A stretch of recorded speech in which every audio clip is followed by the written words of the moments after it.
un père milliardaire, regarde un serveur noir nourrir son fils handicapé et change sa vie à jamais. Sous un ciel déchiré d'éclairs, un jeune garçon attend, trempé, seul sous un abribus désert. L'enfant, Noah, à peine 12 ans, en fauteuil roulant, grelotte sous la pluie battante. « J'attends mon père », murmure-t-il, la voix tremblante. De l'autre côté de la rue, Léo Carter, serveur au Moonlight Diner, observe la scène. L'orage gronde, la rue est vide. Sans hésiter, il traverse, trempé jusqu'aux os, et s'accroupit près du garçon. « Viens à l'intérieur, petit, tu vas attraper froid. » Quelques minutes plus tard, Noah est installé au chaud, une tasse de chocolat fumant entre les mains, un toast à la cannelle devant lui. Mais ce geste, aussi simple qu'humain, n'est pas passé inaperçu. À travers la vitre teintée d'une limousine noire, Gabriel Stone, milliardaire et PDG du groupe Stone Dynamics, observe la scène avec des yeux d'acier. Ce qu'il vient de voir, un inconnu prendre soin de son fils, sans rien attendre en retour, vient d'ébranler quelque chose qu'il croyait depuis longtemps figé, son cœur. À l'intérieur du Moonlight Diner, la pluie frappe toujours les vitres avec la régularité d'un tambour. Le néon vacille au-dessus du comptoir, diffusant une lueur bleutée sur les murs carmine. L'odeur du café chaud et du pain grillé remplit la pièce. Léo pose une serviette douce sur la tête de Noah et lui frotte délicatement les cheveux. Le garçon, encore tremblant, garde les yeux rivés sur la tasse de chocolat fumante qu'il tient entre ses petites mains rougies. Il souffle doucement dessus, comme s'il avait peur de rompre le calme fragile qui s'est installé entre eux. « Tu devrais boire pendant que c'est chaud », murmure Léo avec un sourire. Noah hoche la tête, boit une gorgée, puis relève les yeux vers lui. Papa oublie souvent l'heure, il travaille beaucoup depuis que maman est partie. La sincérité de sa voix serre le cœur de Léo. Ce gamin ne cherche pas à se plaindre. Il énonce simplement un fait, avec la résilience de ceux qui ont grandi trop vite. Il ne t'a pas laissé seul souvent, j'espère. Noah hésite. Parfois. Mais il dit toujours qu'il fait tout ça pour moi, pour qu'un jour, je n'ai besoin de rien. Léo détourne le regard, touché par cette phrase. Il pense à sa propre enfance, au soir où il attendait un père qui ne rentrait jamais. Alors, pour rompre le silence, il prend une assiette et prépare un toast doré, le recouvre de cannelle et le glisse devant Noah. Cadeau de la maison. Pour les courageux qui affrontent les tempêtes, les yeux du garçon s'illuminent, un vrai sourire éclaire son visage. C'est le meilleur chocolat chaud du monde, dit-il après une bouchée, la bouche encore pleine. Léo éclate de rire. Un instant, tout semble redevenir simple, normal. Puis la clochette de la porte tinte. Une bourrasque glacée entre avec une femme élancée, vêtue d'un tailleur beige parfaitement sec malgré la pluie torrentielle. Ses talons claquent sur le sol carrelé, son regard balaye la salle jusqu'à se poser sur Noah. « Noah Stone », dit-elle d'une voix posée. Le garçon se fige, puis hoche la tête. « Je suis Élise Monroe, assistante de Monsieur Stone. Votre père m'a envoyé vous chercher. La voiture attend dehors. » Léo reste immobile. Ce nom, Stone, il le connaît. Le patron des tours de verre du centre-ville. L'un des hommes les plus puissants du pays. Son regard se pose sur Noah, puis sur la femme. « C'est donc, votre père ?» Élise sort une carte professionnelle, impeccablement pliée. « En effet, merci de votre gentillesse, Monsieur Carter. » Léo incline la tête. Noah remet sa veste trempée, puis, avant de franchir la porte, se tourne une dernière fois. « Merci pour le chocolat. Et pour avoir attendu, aussi. » Quand la porte se referme, Léo reste là, figé, le cœur lourd et le silence autour de lui. Il ignore qu'à travers la vitre sombre d'une voiture garée dehors, Gabriel Stone n'a rien perdu de cette scène, et que le nom Léo Carter restera gravé dans sa mémoire. Le lendemain matin, le Moonlight Diner est encore vide lorsque Léo pousse la porte. L'odeur du café du jour flotte dans l'air. Sur le comptoir, une enveloppe immaculée l'attend, posée bien en évidence, comme si quelqu'un avait voulu s'assurer qu'il la trouve. Il la retourne. Son nom, Léo Carter, écrit à l'encre noire. Aucune autre indication, il hésite, puis l'ouvre. À l'intérieur, une lettre officielle portant le sceau doré de Stone Dynamics. Monsieur Carter, Monsieur Gabriel Stone souhaite vous rencontrer en personne. Une voiture vous attendra demain à 13h précise. Le cœur de Léo s'emballe. Pourquoi un homme comme Stone voudrait-il le voir? Par crainte, curiosité ou destin, il décide d'y aller. Le lendemain, une berline noire se gare devant son immeuble. Le chauffeur, ganté, ouvre la porte sans un mot. Le trajet jusqu'au centre-ville se fait dans un silence pesant, ponctué par le bourdonnement discret du moteur électrique. Devant lui s'élève la tour Stone, 50 étages de verre et d'acier, symbole du pouvoir moderne. Léo entre, mal à l'aise dans sa chemise repassée à la hâte. On le guide jusqu'à un ascenseur privé. Le sol en marbre, les murs miroirs. À chaque étage, il sent la pression monter. Au dernier, les portes s'ouvrent sur un bureau si vaste qu'il semble flotter dans les nuages.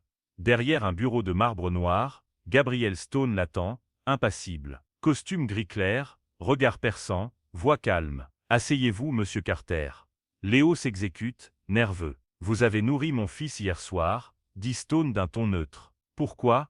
Léo relève la tête, surpris par la question. « Parce que, c'était un enfant sous la pluie. Et qu'aucun enfant ne devrait attendre seul. » Stone croise les mains, le jauge longuement. « Intéressant. Vous ne saviez pas qui il était. Vous ne m'attendiez rien. Pourtant vous avez agi. » Il marque une pause. « Vous avez passé mon test. » Léo fronce les sourcils. « Votre test, vous voulez dire que vous saviez qu'il était dehors ?» Le milliardaire ne répond pas tout de suite. Son regard se perd vers la baie vitrée qui domine la ville. « J'ai besoin de quelqu'un qui voit les gens, pas les profits. Quelqu'un de vrai. » Puis, avec la simplicité d'un homme habitué à bouleverser des vies d'un mot, il déclare « Je vous offre un poste, directeur de la nouvelle fondation Stone pour l'enfance. » Léo reste muet. « Je ne suis qu'un serveur, pas un diplômé. »« Et moi, j'ai déjà 1000 diplômés, » répond Stone. Aucun n'aurait traversé la rue cette nuit-là. Le silence s'étire. Léo sent que ce moment changera tout. « Alors, quand devrais-je commencer ?» Stone esquisse enfin un sourire. Demain, le premier jour de Léo Carter, à Stone Dynamics, ressemble à une entrée dans un autre univers. Les ascenseurs silencieux, les murs de verre, le parfum du pouvoir dans chaque couloir. Tout ici respire la réussite et l'arrogance. Les gens portent des montres qui coûtent plus cher que tout ce qu'ils possèdent, et leurs sourires ont le tranchant du métal poli. Son bureau, au 48e étage, donne sur la ville entière. Une vue à couper le souffle, mais qui lui rappelle sans cesse à quel point il est loin du sol. Les débuts ne sont pas faciles. Chaque réunion est un champ de mines. Les cadres supérieurs le dévisagent comme une anomalie. Le plus virulent d'entre eux, Richard Hall, vice-président de la société, ne cache pas son mépris. Un serveur propulsé directeur, on dirait une mauvaise blague de la direction, lance-t-il un jour à voix haute, sans même feindre la politesse. Léo serre les dents, garde le silence. Il n'a pas le luxe de répondre. Il apprend, écoute, travaille plus dur que tous les autres. Tôt le matin, tard le soir, il reste, peaufinant les dossiers de la fondation, traçant des plans, imaginant des projets pour aider les enfants comme Noah. Ce soir-là, alors que les bureaux se vident, une voix familière résonne dans le couloir. « Papa m'a dit que tu travaillais ici. » C'est Noah, son fauteuil roulant glissant doucement sur le sol lustré. Léo s'agenouille à sa hauteur, un sourire sincère sur le visage. « J'espère que ton père ne t'a pas dit que je suis son nouvel esclave. » Noah rit. « Non, il a juste dit que tu étais différent. Je voulais voir pourquoi. » Ils partagent un repas improvisé dans le bureau, des sandwichs et des sodas, loin des dîners d'affaires guindés. Noah parle avec passion d'astronomie, de planètes, de galaxies. Ses yeux s'illuminent lorsqu'il décrit les trous noirs ou les comètes. « Tu veux devenir astronaute ?» demande Léo. « Non, astrophysicien. Je veux comprendre comment tout fonctionne. » Il baisse la voix, un peu plus sérieux. « Tu sais, tu es la seule personne ici qui me parle comme à un vrai gars. Pas comme à un handicapé. » Léo reste un instant sans voix. Ces mots résonnent plus fort que toutes les insultes qu'il a pu entendre depuis qu'il est arrivé ici. Il comprend soudain pourquoi il est là, pas pour l'argent, ni pour le prestige, mais pour cette simple vérité, voir les gens tels qu'ils sont, et non comme le monde les juge. Alors, en regardant Noah contempler les lumières de la ville, Léo se promet une chose, il ne laissera personne ternir la lumière de ce garçon, pas même le pouvoir. Les semaines suivantes, Léo Carter s'impose peu à peu dans l'univers glacé de Stone Dynamics. Sous ses mains, la fondation Stone pour l'enfance commence à prendre forme. Son dernier projet, ambitieux, vise à financer des centres éducatifs pour enfants handicapés issus de milieux défavorisés, un rêve inspiré par Noah. Mais tous ne partagent pas cet enthousiasme. Lors d'une réunion tendue au sommet de la tour, les tensions éclatent. Richard Hall, le vice-président, laisse tomber son stylo sur la table, son ton tranchant. « Ce plan est une folie. Nous ne sommes pas une œuvre de charité. Nos actionnaires ne paieront pas pour des utopies sentimentales. » Léo garde son calme. Ce n'est pas de la charité. C'est un investissement dans l'avenir, dans l'humain. Hall ricane. Facile à dire, quand on vient de servir des cafés il y a 3 mois. Le silence tombe. Tous les regards se tournent vers Gabriel Stone, assis au bout de la table, impassible. Après un long moment, sa voix résonne, glacial, le plan de Carter sera exécuté, intégralement. Hal pâlit. Personne n'ose ajouter un mot. La réunion se termine dans un murmure de papier froissé. Léo, lui, ressent une étrange chaleur dans la poitrine. Pour la première fois, il se sent vraiment à sa place. Peut-être qu'il peut faire une différence, ici, malgré tout. Mais la victoire est de courte durée. Le lendemain matin, lorsqu'il entre dans son bureau, une enveloppe l'attend sur la table. Aucune adresse, aucun logo. Juste son nom, tracé d'une écriture rigide. Il l'ouvre. À l'intérieur, une série de photographies, lui et Noah, riant dans un parc, partageant un repas, discutant dans son bureau. Des clichés pris à distance, à travers des vitres, à son insu, son sang se glace. Une note accompagne les images, tapez à la machine, votre passé va le détruire. Léo reste immobile, les doigts tremblants. Les images glissent de ses mains et tombent au sol. Quelqu'un le surveille. Quelqu'un veut briser ce qu'il commence à construire. Et pour la première fois depuis longtemps, il comprend que la lumière qu'il a trouvée auprès de Noah attire désormais des ombres bien plus sombres qu'il ne l'imaginait. La tension dans la salle de réunion est électrique. Les stores sont baissés, les lumières froides. Léo se tient debout au bout de la table, face au conseil d'administration. Devant lui, des dossiers étalés comme des pièces à conviction.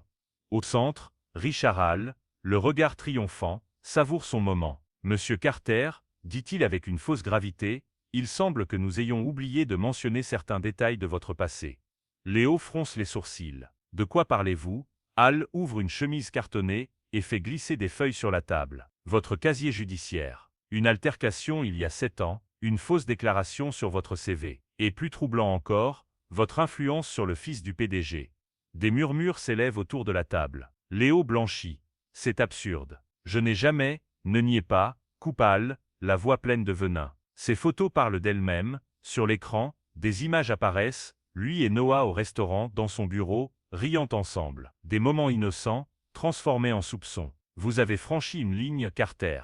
Et vous allez la payer.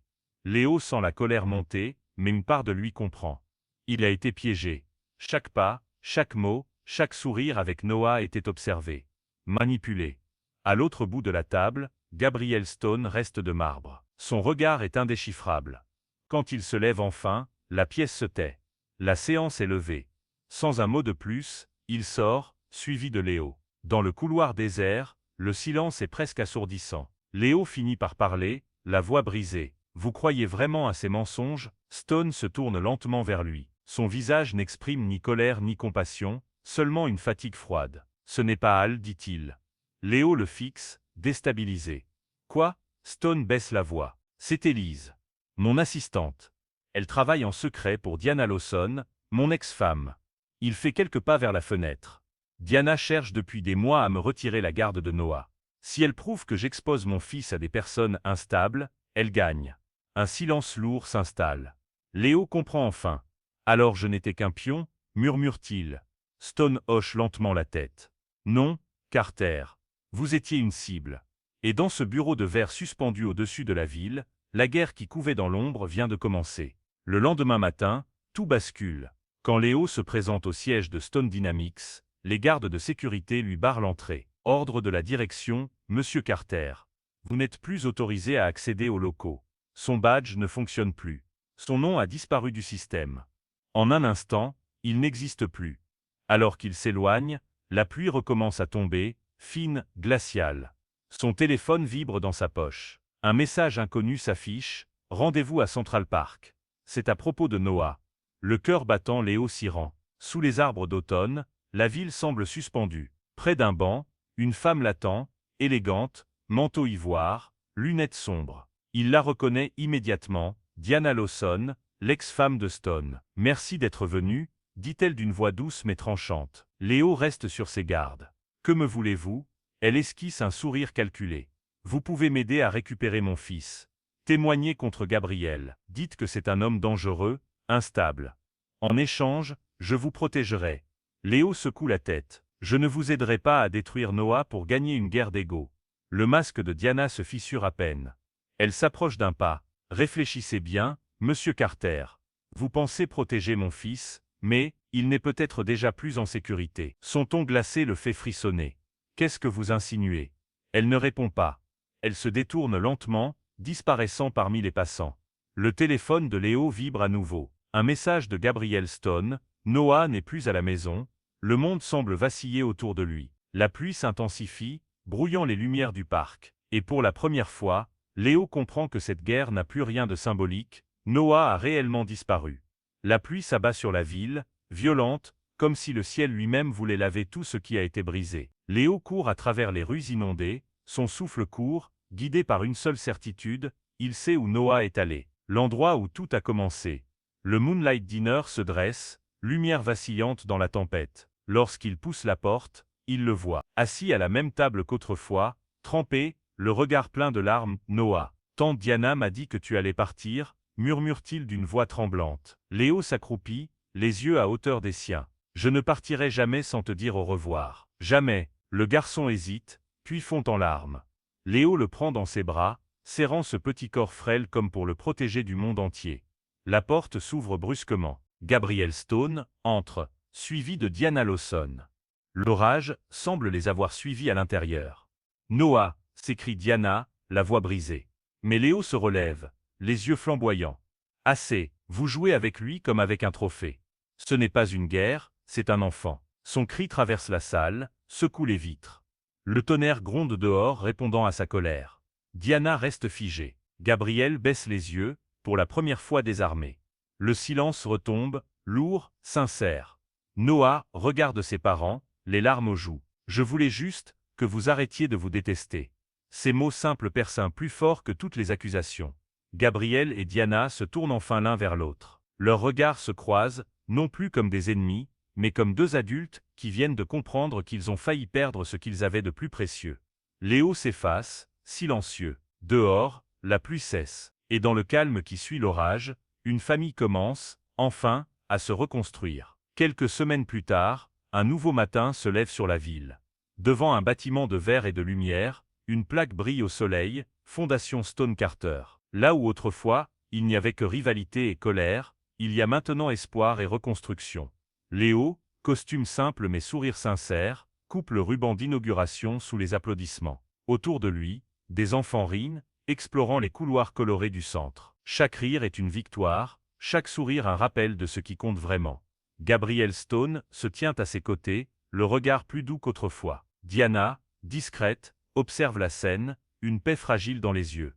Entre eux, Noah, en fauteuil, rayonne. « On l'a fait », murmure-t-il. Léo pose une main sur son épaule. « Non, tu l'as fait. Tu nous as appris à regarder différemment. » Plus tard, sur la terrasse du centre, Noah lève les yeux vers le ciel. Les nuages se dispersent, laissant apparaître les premières étoiles. « Tu crois qu'on peut vraiment les atteindre, un jour ?» demande-t-il. « Oui », répond Léo. « À force d'y croire, on finit toujours par toucher la lumière. » Et tandis que la nuit tombe, Léo comprend enfin, ce ne sont ni la richesse, ni le pouvoir qui changent le monde, mais la bonté sincère, celle qui voit l'humain avant tout.